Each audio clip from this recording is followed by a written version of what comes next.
Ahí va. Bien, el siguiente concepto que vamos a explicar es la contracción lantánida. Tiene que ver con el tamaño de los átomos en las primera, segunda y tercera serie de transición. Es decir, estamos analizando ya lo que son propiedades físico-químicas, así como lo hicimos para el bloque principal, ahora lo vamos a hacer para los elementos de transición.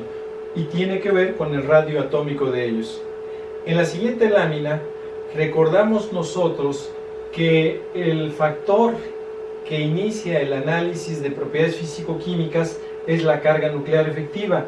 Ya hemos hecho ejercicios acerca de carga nuclear efectiva y su influencia en propiedades físico-químicas en los elementos del bloque SiP. Pero por eso no vamos a repetir nosotros un ejercicio para estos elementos.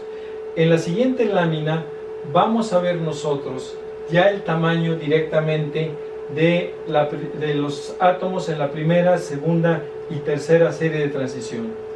Es importante que hagamos un análisis y les adelanto, el estudio de estos elementos no lo hacemos por familia siempre, lo vamos a hacer nosotros por periodo.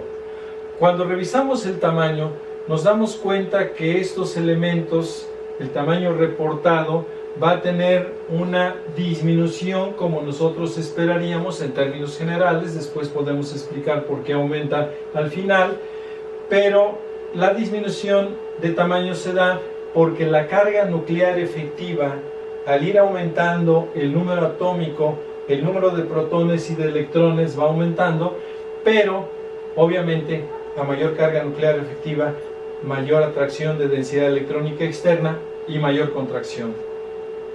Cuando nosotros pasamos de la primera a la segunda serie de transición, vemos que hay un crecimiento, y ese crecimiento está dado por el aumento del número atómico. Es claro, y vamos a dar como ejemplo lo que sería el hierro, que en este caso tiene un número atómico de 26, lo que sería el caso del rutenio con su número atómico 44, y el caso del osmio con su número atómico 76. ¿Qué es lo que está sucediendo de la primera a la segunda serie de transición? Y podemos tomar alguna otra familia de estos elementos. Lo que está sucediendo es que cuando nosotros tenemos 26 protones y 26 electrones, considerando la carga nuclear efectiva, hay cierto tamaño. Al tener 44 electrones, claro, 44 protones también en el núcleo, vamos a tener un aumento. Este aumento está dado en angstroms, ¿sí? Y esperaríamos que efectivamente ese aumento se diera, como está sucediendo en este reporte. Quiero decirles que a lo mejor en la consulta que ustedes hacen de alguna tabla periódica o de datos, puede variar un poco esto que les estoy reportando, pero el fenómeno que les estoy tratando de explicar realmente es muy similar. Es muy similar en cuanto a los datos que están reportados. Pero veamos qué está pasando del segundo al tercer bloque de elementos de transición. Si ustedes ven, el tamaño casi permanece igual. En algunos casos es igual, en algunos aumenta muy marginalmente, pero para efectos prácticos el tamaño de los elementos de la segunda y tercera serie de transición es el mismo. Sin embargo, nosotros tenemos 76 electrones completos, y aquí solamente tenemos 44.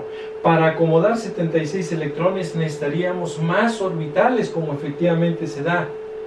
¿Qué es lo que realmente está sucediendo? Cuando nosotros revisamos la configuración electrónica, por ejemplo, en este caso del rutenio, estamos hablando del kernel de Krypton y estamos hablando de 5s2 4d 6 electrones. Y cuando nosotros tenemos esta configuración electrónica del osmio, tenemos el kernel de xenón 6s2 4f14 5d6. Posiblemente hay anomalía con configuración electrónica. No lo estoy considerando, ¿sí? Pero es importante que nosotros veamos que aquí, para la configuración electrónica de los elementos de la tercera serie de transición, ya está presente el llenado de 4F, como ya lo comentamos y lo sabemos. ¿Por qué es importante esto? Por dos situaciones. Primero, porque estos elementos que se han llenado son precisamente los lantánidos. Y el segundo factor, que también ya hemos comentado y que ya he expuesto inclusive en las clases presenciales, recuerden ustedes, los orbitales y los electrones en 4F son muy poco apantallantes. ¿Qué quiere decir? Que cuando se llenó la serie de los lantánidos, se llenó también el orbital 4F y naturalmente en el núcleo se asentaron 14 protones más. 14 protones, eso es mucha carga positiva. Si nosotros tenemos mucha carga positiva en el núcleo y un efecto de apantallamiento de estos 14 electrones muy pobre, muy poco, ¿qué es lo que está sucediendo? Que esos 14 protones adicionales van a ocasionar una atracción muy fuerte sobre los electrones periféricos. ¿Cuáles electrones periféricos? Estos y estos que tenemos nosotros aquí, y en general sobre toda la configuración electrónica de estos elementos. Y entonces va a darse una contracción del tamaño de tal manera que los tamaños o los radios de estos elementos son muy similares o son iguales a estos. Va a haber factores importantes de tipo físico y físico-químico que tienen impacto en este comportamiento. Al ser la presencia de los elementos 4F y los lantánidos lo que se está llenando aquí, por eso a este tamaño, que deberíamos esperar que fuera más grande en función del número de electrones mayor que respecto a estos elementos, que creciera el tamaño. Pero como el tamaño se está quedando igual que los de la segunda serie, entonces a eso se le llama una contracción lantánida.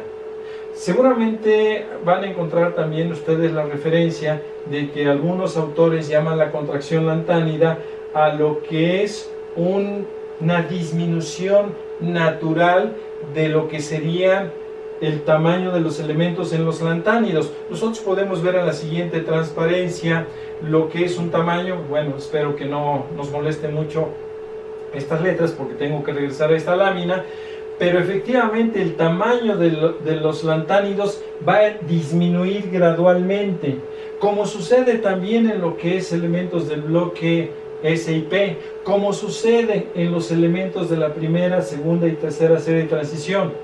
Pero esta disminución gradual se da porque efectivamente vamos teniendo nosotros cada vez mayor carga nuclear efectiva en los elementos, no porque tengamos nosotros algún fenómeno adicional. También sucedería en el caso de los actínidos. Bueno, regresamos a la lámina que estábamos revisando anteriormente y entonces vemos que efectivamente el llenado de 4F es el factor principal. ¿En qué está influyendo? ¿En qué está influyendo este tipo de comportamiento de contracción lantánida? Nosotros vamos a tener una masa más grande en todos estos elementos respecto a lo que sería la segunda serie de transición. Y si tenemos mayor masa en el mismo volumen, en el mismo tamaño, obviamente vamos a tener un comportamiento marcado en lo que sería la densidad. Y vamos a tener un comportamiento también marcado en lo que sería el punto de fusión, el punto de ebullición y en algunas propiedades adicionales que en este momento no nos interesa. Yo quisiera, porque también va a ser un tema de consulta de ustedes que lo hicieran, que me compararan dónde están los elementos de mayor densidad en la tabla periódica. Y vamos a saber que esos elementos se encuentran en esta zona. Aquí van a encontrar elementos muy pesados. Si yo tengo 1 litro de agua, el litro de agua pues va a pesar 1 kilo en condiciones normales. Cuando estamos hablando nosotros tal vez de mercurio, cuando estamos hablando de alguno de estos elementos, tal vez tengamos nosotros 7 kilos, 10 kilos. Pero cuando estamos hablando nosotros de tungsteno, estamos hablando de renio, de osmio, vamos a tener pesos y densidades, sobre todo densidades de 18, 20 kilos por litro. Imagínense ustedes. Y todo tiene que ver con esa contracción lantánida. Esto también tiene una influencia directa en los puntos de fusión y de ebullición. Cuando nosotros, y por eso fue importante que revisáramos enlace metálico, cuando tenemos una gran concentración de densidad electrónica y de masa, y sobre todo tenemos nosotros 3, 4, 5 electrones que se están aportando al mar de electrones, entonces la unión entre ellos, la masa y el número de electrones, hace que se tenga una unión muy fuerte entre átomo y átomo. ¿Y esto qué ocasiona? Que para poderlos separar, es decir, para poderlos fundir y ebullir, vamos a necesitar mucha energía. Por lo tanto, aquí vamos a encontrar nosotros también los elementos con más altos puntos de fusión y de ebullición. Les voy a pedir que hagan una consulta y me rescaten los datos de los elementos de más alto punto de fusión y ebullición en la tabla periódica, los de fusión, y van a encontrar que son estos. Comparen el punto de fusión de cromo, de molibdeno, de tungsteno, o de cobalto, rodio, iridio, y vayan viendo ustedes esa variación significativa, ¿sí? Insisto, va a haber otras propiedades, pero al menos esas dos, lo que es densidad y punto de fusión, van a ser marcadamente características y muy altas aquí. Eso es también parte de lo que se está originando por esta contracción lantánida. Bien, vamos a dejar este concepto hasta aquí, ¿sí? Y continuamos con otra presentación más adelante.